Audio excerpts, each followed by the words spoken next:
Hi, Jay. Welcome to Parental Vision podcast. It's a pleasure you guys having me here. Absolutely. Thank you so much for taking all the time to sit with me today. I appreciate it. No problem. So obviously you're here because you're a father. So tell me a little bit about your children, boys, girls.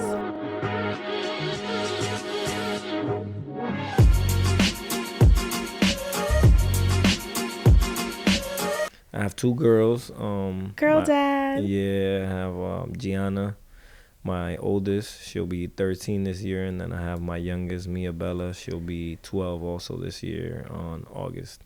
Beautiful names. Yeah, Did you thank pick them? Just my oldest. My youngest I didn't, but my oldest I did. Beautiful. I love that. Yeah. So which one is more like you and which one is more like their mom? Do they have the same mom? No, they have two different mothers. Okay. So which one is more like you and more like their mothers? My youngest is definitely my twin. She looks like me a lot. She hates it when you tell her that. She swears she looked like her mom. Sometimes she does, the different like facial features and expressions she makes. But my oldest daughter, I believe I don't know. I feel like they both have a lot of their mom features, but I don't know. Looks wise, my youngest definitely looks more like me. Okay. And Yeah. who acts like you more?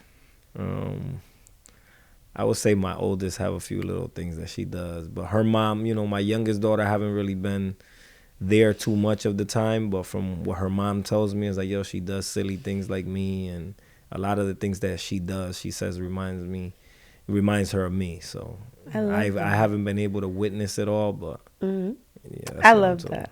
Yeah. I love girl dads.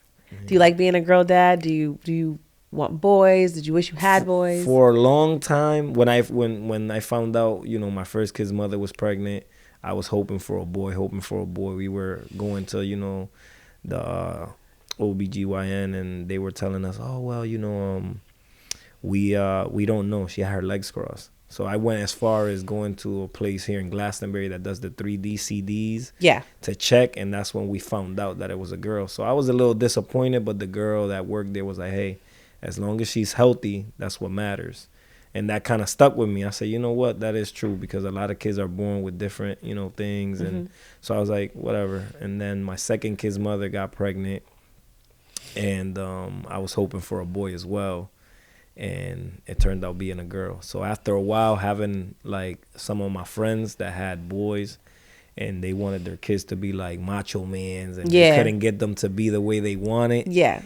I kind of enjoy having my daughters because, one of them is very close with their mom, but the other one is very close with me. So I enjoy that bond and that relationship I have with her. I love that. Yeah. When you first became a father, how old were you?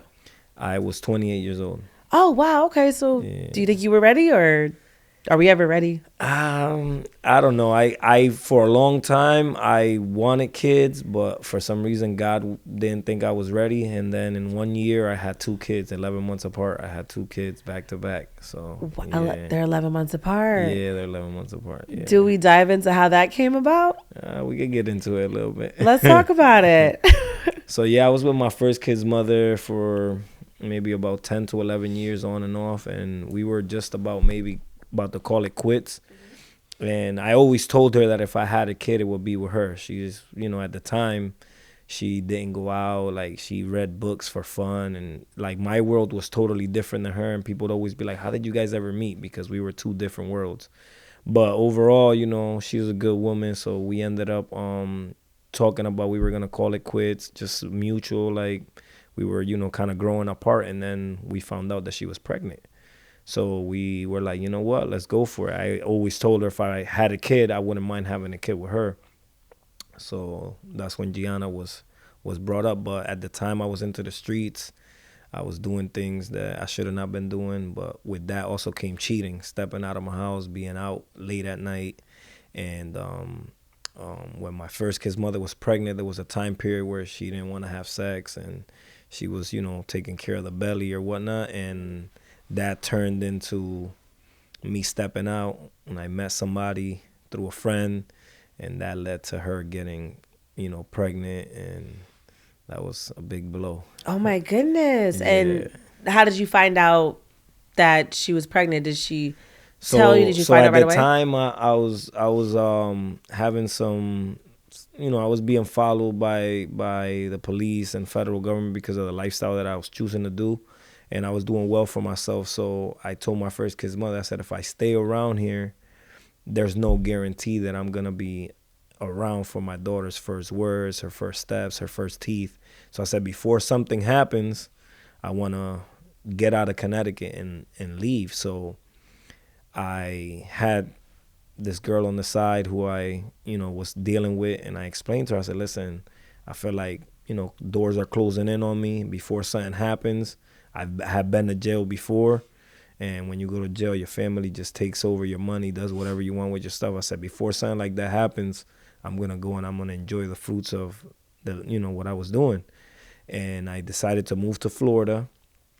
The same day that I got to Florida, I rented a vehicle, and I was driving to my friend's house. I got there, greeted his family, and we jumped in the vehicle to go out to eat. My kid's mother was in the back with my daughter, Gianna, and all of a sudden, she went on Facebook. I didn't even have social media at the time, but she went on Facebook, and my kid's mother, that was still residing here in Connecticut, she posted on Instagram or Facebook, whatever, I'm pregnant by Jason Bruno. So that just... No. Yeah, so I had to have my friend pull over the car, and I had to be a man, and I had to tell my kid's mother, like, yo, you know what? I was being unfaithful through this time period, I was still coming home to you every night. So I didn't know what the other girl was doing. I mean, she claimed she was being loyal. It turned out being my kid, but at the time, I didn't know. So I tried to make that relationship work while I was in Florida. My daughter was born August 28 of 2012, and in October I came up to Connecticut, did a DNA, and she's mine. So we've been, Wow. yeah. So And once your second daughter came, yeah. did that end the relationship between you and your... Well, it was very rocky in the beginning. Like we tried to work it out. I tried to explain to her, like, yo, we're 11 states away. I bought a house in Orlando, Florida, and I try to make it work. She tried to make it work, and us men, when we do certain things to women, we don't really see what we do. I can never imagine a girl having a kid with someone else and living with me, and how would I take that? So I had to put myself into her shoes. And I told myself, I'm not making you happy. I did decisions that I can't take back. So we just decided to part ways. Wow. And we ended up moving back to Connecticut. And we actually still have a pretty decent relationship, I say. She's a friend of mine. She's been in my life for years. And I try my best on, getting along. Sometimes we disagree, we fight, we argue. But I tell my daughter, like, the one thing that we will always agree on is that we want the best for her. So we try the best to, get her correct and make sure she's doing everything correct. And my youngest kid's mother and I, we haven't had the best relationship. It kind of sucks that, it almost feels like you have to be with a person to be a father to your child, So that's something that I've been dealing with, and it's been very difficult, So I haven't had the best bond or relationship with my youngest daughter due to that. And at times I've been blamed because you give up. You try. The door keeps getting closed in your face, But then when you step back and say, you know what, I'm not going to try. I'm not going to do anything. Birthdays go by and you don't reach out, because when you do reach out, you got gifts you can't give. And that hurts you. So I've learned that. I say, you know what, every time I try, and I buy gifts and I do this and I do that, I always get shut down and it hurts me. Yeah. So I learned to stop trying, which was something very difficult to do.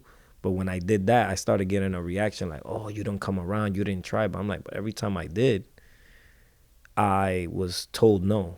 Right.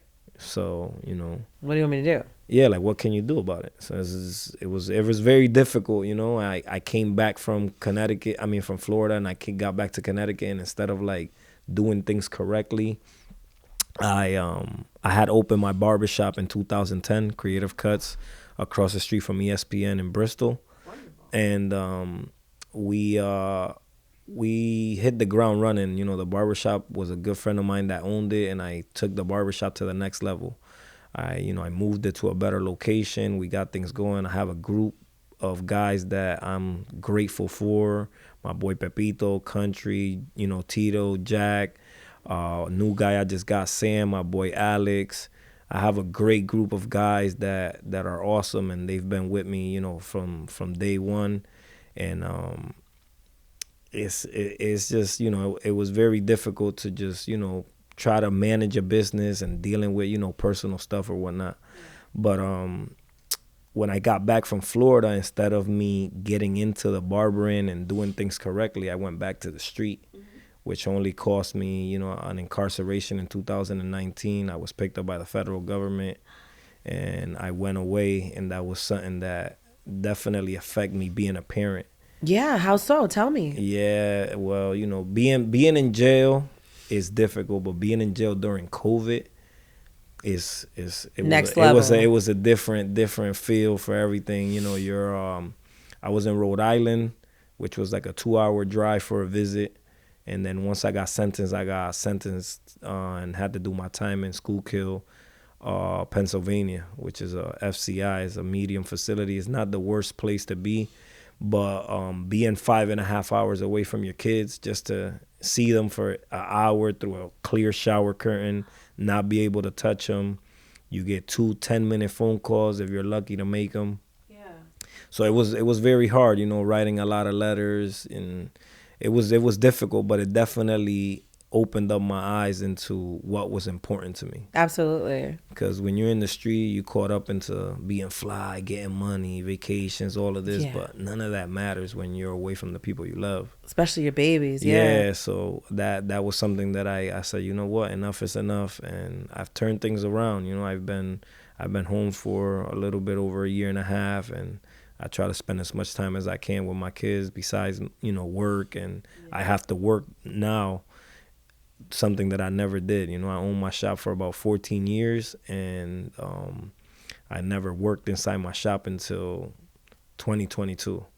So I've been doing that, and I get my days where I have my daughters here and there.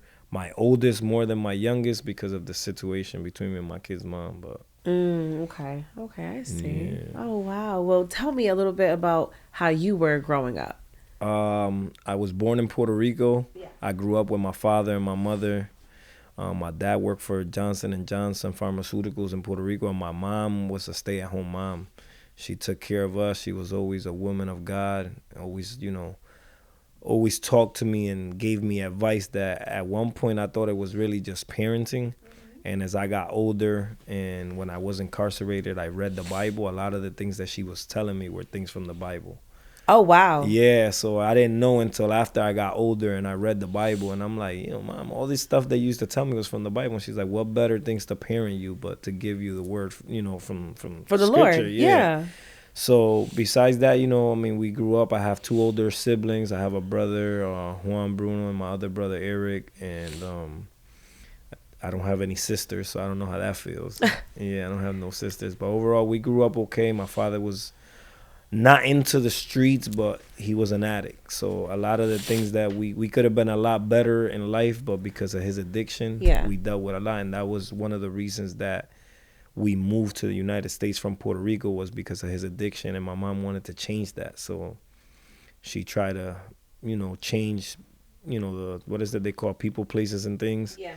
And we moved out here. We moved here in 91. We were here for about a year. My dad and her decided to go back to Puerto Rico, and we did that, twice. Like, we went to Puerto Rico from 92 to 93, and then we came back in 93, and we've been here ever since. Oh, wow. Okay. Yeah, I only been back for vacations. I love Puerto Rico. It's a beautiful island, but I like the life over here that you have a lot better because it's what I know, Absolutely. Yeah. Absolutely. I do want to jump back really quick. I know we just jumped back and forth. When you were in prison, were you reluctant about your kids coming to visit you? Because I know some parents don't really want their kids to see them in that state. So I'm going to say something that's very, very powerful. And when I went to prison, I was 35 years old, and my oldest daughter was 7. My youngest daughter was 6. And I had the choice to lie to my kids, say, Dad's at work, Dad is away for a while. But I made a promise to, my kids that I would never lie to them. Oh. So that stuck with me. And when I finally was able to get my PIN number and was able to get on the phone and talk to my daughter, I told her Daddy's in jail. She's like, what? She's like, I've been FaceTiming you every morning and I can't get through. And I'm like, G, like, I made a mistake. And I thought about that when I said that, and mistakes is you spilling coffee on your shirt. Yeah. I made bad choices. So when I told her that I made a mistake, she said to me, well, Dad, you know what's the good thing about mistakes? I said, what? She said, you learn from them. And I'm like, here I am getting game from a 7-year-old. Yeah. So I'm like, yeah, you're right. And she's like, her second question just blew my mind. What was it? Like, is this your first time? Wow. So when I couldn't say yes, I started justifying. And I'm like, before I didn't have I didn't have you and your sister. I was by myself. I tried to, but I was noticing, the mistakes of things that I'm telling her. I was noticing my flaws, and I'm like, you know what? So I told her, I said, you know what? Once I leave this place, it don't matter what I have to do. I said, we'll never be apart from each other, So I tried my best to keep that promise and do what's right, So I love that. it was definitely hard being away from them and not being able to see them. And you get a phone call before you know it, you got a minute left. So it was difficult, but it definitely was probably one of the best things that happened to me because I probably would have never left the streets alone. Really? I would have. I loved the street. I loved everything that came with it. Besides prison, when you do something and you're good at it, it's hard to let go of something you're good at. So that transition from having it all and then being in a 8x8 cell with a small window 5.5 hours away, that will make you think, not being able to talk to your mom. You got a phone call a day if you're lucky to make your 500 minutes last through the month. You decide, do you call your mother or do you call your kids? Wow. So, 500 minutes. Yeah, that's all you get, unless you're in a place where you could buy a cell phone, and then if you get caught with that, Contraband. Yes, a 100 series shot, 4 months in the box. So commissary probably going for a year. So it's a lot to think about, Wow. And I didn't have a really, really long sentence due to my POTUS, Donald Trump. A lot of people don't like him, but I like him. He passed the First Step Act that converted crack to powder and reduced my sentence significantly. So I was happy about that. I was able to get out of prison early, so that was good. So. All right. Go figure. Yeah. So your daughters are obviously in school. Yes. So tell me, about the bullying and the school shootings and things like that. Are you reluctant sending your kids to school? Does it worry you? Do you even think about it? Yeah, well, my youngest daughter just recently went through a little bullying she was going through in school with a younger girl, a girl her age, that was allegedly popular and was kind of just picking on my daughter. My kid's mother sent her to school and told her, well, just hit her, like. And I was like, you know what, I understood her frustration, you not being able to be there and protect the thing you love the most. And we were brought up like that. Like, a person disrespects you, you hit them. Yeah. But it turned into a whole, like, big deal with the principal, the school, all of that, because my daughter went to school and was like, oh, my mom said if you disrespect me, I got green light. So that turned into a whole little mess. But it sucked to see your kid come home from school sad. Of course. And not, and not be able to just do what you want them to do and just go to school to learn, not to deal with any of that. Right. My oldest daughter today, I got a phone call from her mother, and she's like, the science teacher just called me and said that, Gianna said the F word, like, shut the F up to this kid. And I'm like, what was the reason? He's like, well, the teacher said he wasn't mad. He had to give her detention because she swore in the classroom in front of everyone, but the kid is a little bully. So she texted my daughter and was like, I'm not mad at you that you stood up for yourself. And sometimes you got to do that. You let one person walk over you, you let 1,000 people walk over you. The whole world's gonna walk all over you. Yeah. Exactly. So we told her, when she got out of school, I called her and I'm like, how was your day? She's like, oh, good. I was like, oh yeah. So you wasn't gonna tell me what happened today? And she just like made a face. And I was like, listen, I'm not mad at you. I'm glad that you stand up for yourself. Don't abuse anyone or ever make somebody feel bad. But she's like, well, you know what? The funny thing is that the kid apologized to me after. I said, yeah, because he knows you're not a pushover. She earned the Yeah, respect. she earned the Yeah. respect, So the kid apologized, and so far so good. I mean, I haven't really had any other issues that been, big, but it's a sad story for the kids that do go through that because it's bad. In your parenting journey, any mistakes that you made that you wish you can change besides going to prison? I mean, not as much as parenting. I'll just say more like choices that I made of stepping out because I feel like my daughter's missing out on having a father. Not because I haven't tried being there or I haven't been allowed to be in there, but just because of the situation. If I would have made smarter choices and stood with my first kid's mother and been loyal in that relationship, that would have never turned into the the relationship that I don't have with my youngest daughter that I would love to have. When she's older, would you be honest about how she initially came about? Absolutely. I mean, I was very ignorant at the time. I was cheating. So when her mother found out that she was pregnant, the first thing you want to do is not get caught. So I'm like, have an abortion, this, that. I regret saying those things because I see her now and she's such a beautiful kid. She's smart.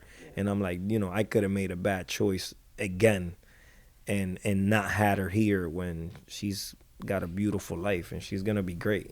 Yeah. So it's hard to swallow, saying that you said that, you know what I mean? But besides that, I love being a father. I don't want any more kids. I'm done. I was gonna ask that next. Yeah, nah, I don't want any more. I mean, I wanted a boy, especially I have a barbershop. So I'm like, Yeah. if I have a son, I definitely bring him with me to Creative Cuts, have him come get a cut his hair myself. But I love my girls, and I think I'm good, man. Are you dating now? Are you open to dating now? Yeah, I mean, I'm single right now at the moment, and So what I'm if you meet somebody and she wants a baby? I'm gonna meet somebody that is in the same boat as me. Would you date a woman with kids? Absolutely. Yeah, Really? yeah. I have in the past. I have kids, and I'm not with my kids' mother, so if they get with a guy, I Yeah. would expect for them to respect my children. The same way if I get with someone, and I'll respect somebody else's children. Yeah, So 100%. I yeah, like that. yeah. I was gonna ask you, since you are so transparent and honest about you stepping out and cheating, how would you expect your daughters to handle that? Heaven forbid, we're just doing hypotheticals. Yeah. If that were to happen to them, Whew, that's a tough one there. I don't know, man. I hope they never have to go through that, of but it's course. life, and the way generations are changing over and over, the way things are now, it's almost like it's gonna happen at one point or the other. So I just hope they're strong minded and not let the situation consume them and know their worth. You know what I mean? If a person's not treating you correctly, don't let that just bog you down or make you just say, like, oh, I can't live with myself or I'll kill myself. Like, you know what? Life goes on. You know what I mean? You're going to be able to find somebody that's going to treat you correctly and make you feel good. Something that we talked about in my barbershop, right? So sometimes guys, right, they meet a woman and they feel like they're very needy. They want all this stuff. But being a father of a daughter, right? You're raising a queen. So we give our kids or our daughters everything. They don't know what no is. So it's our fault for all the women that are out there that want all of this, expect all of this. They want everything. Is because they grew up with a father that gave them everything growing up. So that's expected as they get older. You get older and you want a guy like your father, a person that caters to you, opens the door for you.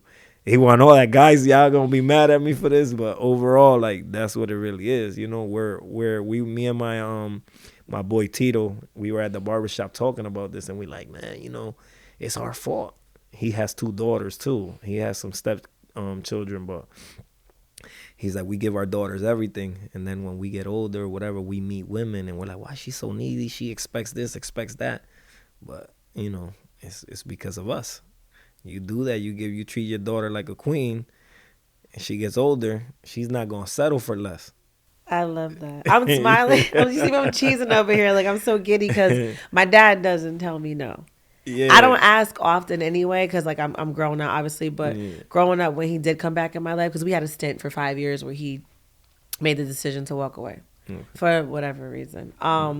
So when he came back around, it was like yes, yes, yes, yes, yes. So I don't like the word no. So when you just said that, I am spoiled. I don't like the word no, and I don't tell myself no. Yeah. So having a father figure that doesn't tell you no, it does kind of carry over into our adult life. So whoever dates your daughters, they better be equipped, right? Yeah, yeah. So you brought up something that just caught my attention a little bit when you said that your father was gone for whatever the reason is, and like I have that situation with my youngest daughter where like I feel like she only gets one sided, where she just sees daddy's gone, daddy's not making mom happy, this that. But I pray and I hope that when she gets older, she could see my point of view, and understand that I've tried being there in my own ways, and because me and her mother couldn't get to a agreement, you know, she's only hearing what she wants from her mother. And I hope that one day when she's older, she comes to me and asks me and come open minded and say, Dad, why this? Why weren't you there? Why this? Why that? Yeah. So that was something that caught my attention for sure, because I would love for my daughter to one day come to me so I could explain to her my side, like why wasn't I able to be there and do the things that I'm able to do with my oldest daughter, because as far as I know, I've been told that I have favoritism with my oldest daughter, but it could seem like that. It's just I've been there for her since day one because I've been allowed to be there. Exactly. So when you're allowed to be a father, no matter if you're dating another woman, if you're single, whatever it is that you're doing, and you're allowed to pick up your kid. Like my oldest kid's mother, there was a time that when I came back from Florida, I was, I started running the streets and I started losing focus on what was important to me. So she would call me like, hey, it's your weekend. And I'm like, oh, yeah, I forgot. And she's like, how can you forget? So she would always check me and tell me, Jay, like, and I started opening my eyes until one day I went to pick up my daughter and she didn't want to come with me. And I'm like, what? Like, what do you mean? I'm that, like, that was like, nah, I gotta. So I started being punctual with the days that I have to pick up my daughter and spending the time with her to build and create that bond, and that's something that I cherish a lot.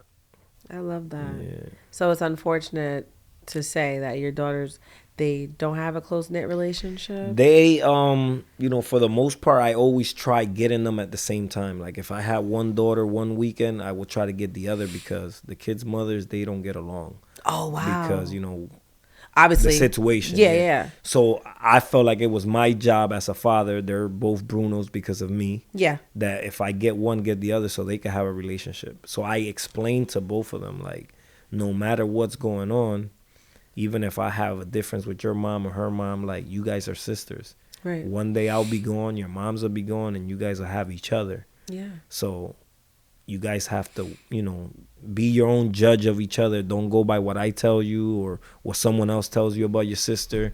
You guys got to know each other. So when I have them, I try to take them to go, roller skating, do little fun stuff, hang out or whatever. They have fights with each other, they're kids, and they get through little times where they're angry or whatnot. But yeah, it's normal kid sisters. stuff. Yeah, they're still sisters. So 100%. Yeah. So I wanted to ask you, when your daughters get a little older, right, and they start dating, I knew it. That's why I paused. I felt it. And you don't approve of the guy. Will you tell them, or would you just let them experience the relationship and figure out the red flags for themselves? I have a mother that always tells me, I told you. So it's like, I gotta say something. I feel like I gotta say something. I told my youngest daughter recently that guys will manipulate you and use you for one thing. I tried, even though they're young, I throw little things in there, here and there, for when they're a little older and I kind of see them, developing and get into that stage where they're starting to like boys and do this and do that. I think I'm the perfect candidate to tell them exactly what guys want, because for a long time I did that. Really? Yeah, I mean, we're all guys. You tell a person what they want to hear to get what you want. It's nice you can admit that. Yes, it's difficult, but it's the But it's truth. real. Yeah, Yeah. it's the real. Yeah, it's real. So, I found out my youngest daughter had a little boyfriend, and she was like, she making sweaters with each other's names, and it didn't last for too long. Yeah. And I was able to bring up a good point, and I told her, I said, hey, you can't date nobody now for 2 more years. And she's like, why? I said, because girls, you guys get reputation.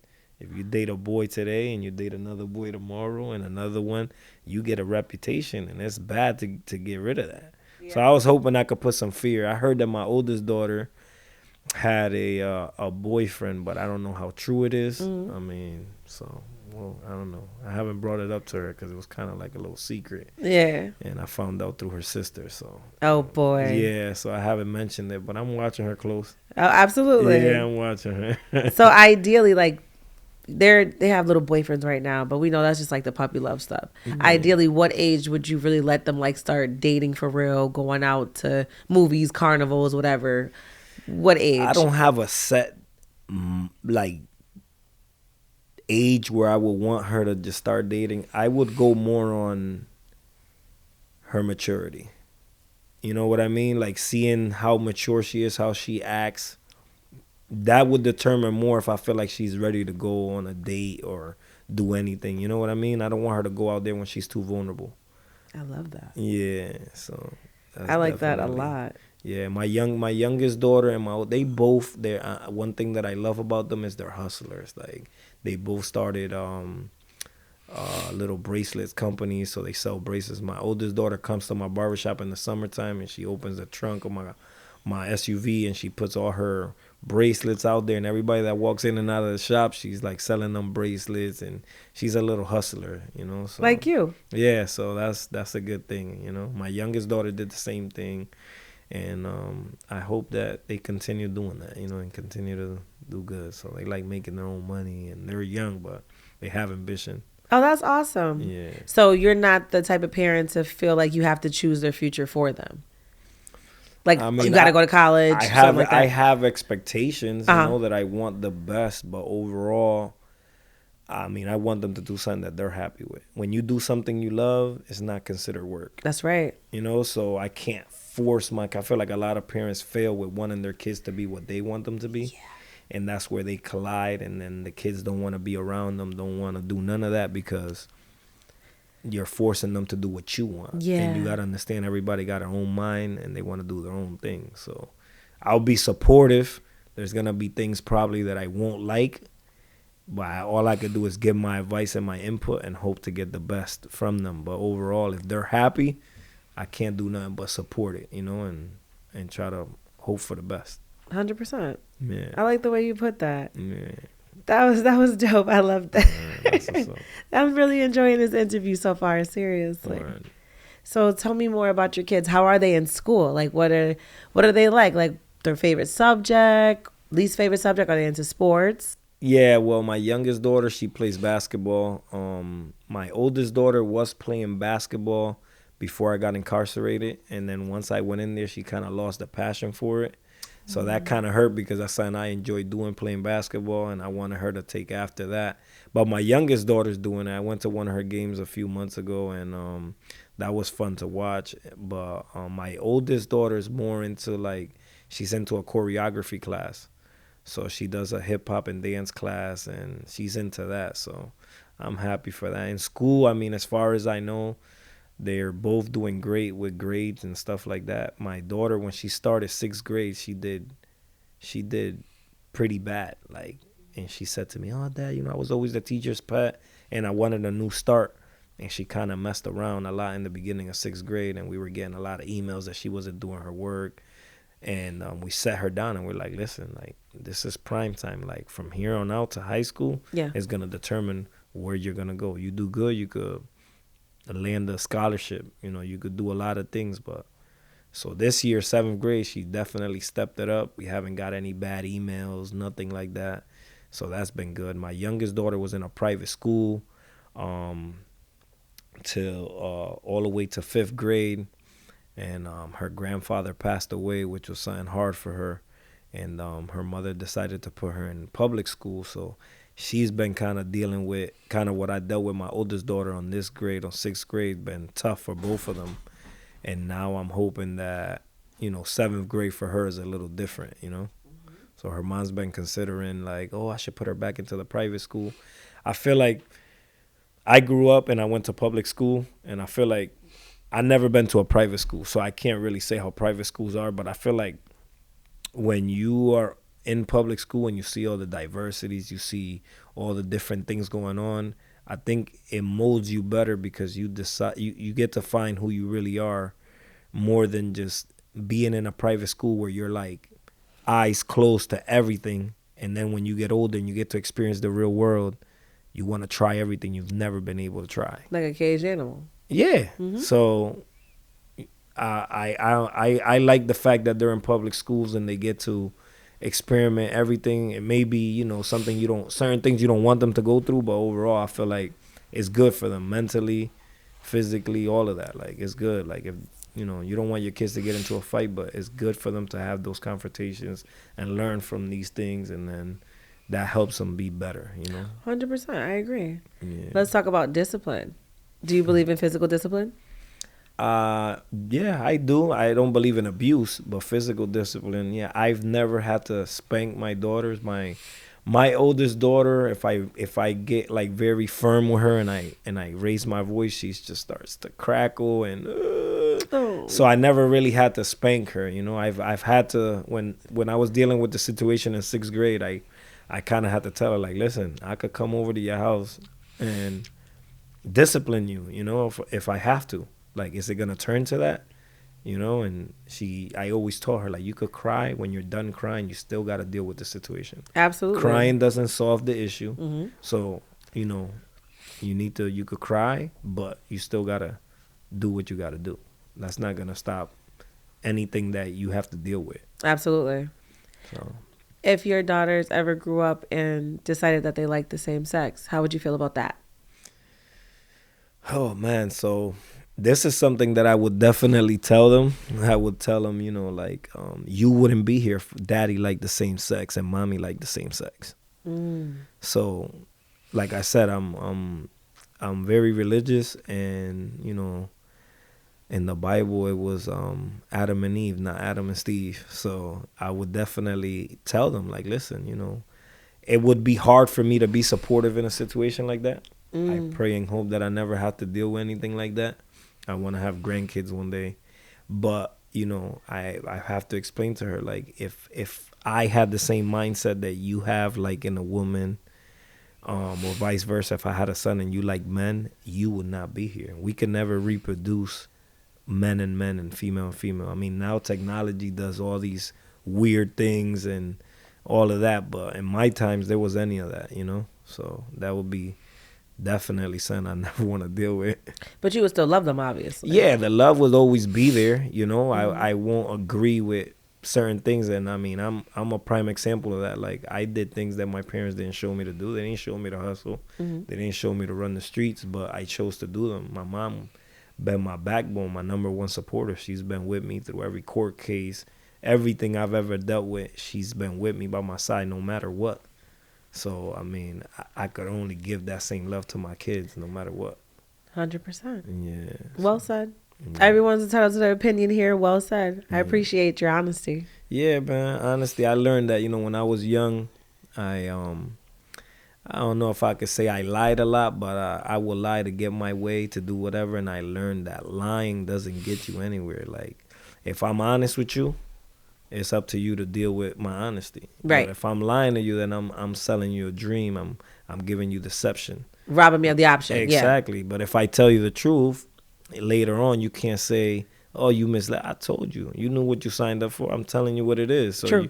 You either with it or you not with it. And It took me a while to learn that, but once I did that, it was like smooth sailing after that, because it is what it is. Like, I tell you what it is. If you with it, you with it, and if you're not, you not. Life goes on. We'll keep it pushing. 100%. Yeah, that's it. I love that. Yeah. I've enjoyed this interview with you 100%. Same. You're raw, you're real, you're uncut, and you seem like an amazing father. Thank you. But before we wrap, though, okay, 5 things that you feel make up a good father in your opinion. Let me see. 5 things. I would say definitely support, man. Always support your children. Love them. Be attentive. You gotta always pay attention to your kids, man. You know, they may make the slightest little gestures. You gotta always be able to read them. And what I would say for the last, respect your kids, you know. Some parents think because they made them, they could just walk over them. You gotta let your kids feel that they're respected, even at a young age. You have to make them feel respected. And last but not least, what would I say, man? A good parent, provide. No matter what. Do what you gotta do. You know, that would be it. Wonderful key points. I love that. Thank you again so much for taking out the time to sit down with me. And I know your girls are proud to call you dad. Thank you very much. It's a pleasure you having me. Absolutely. Anytime. Alrighty. Everyone, that's a wrap for Parental Vision Podcast. Once again, I'm your host, Tiana Caprice. Until next time. Bye.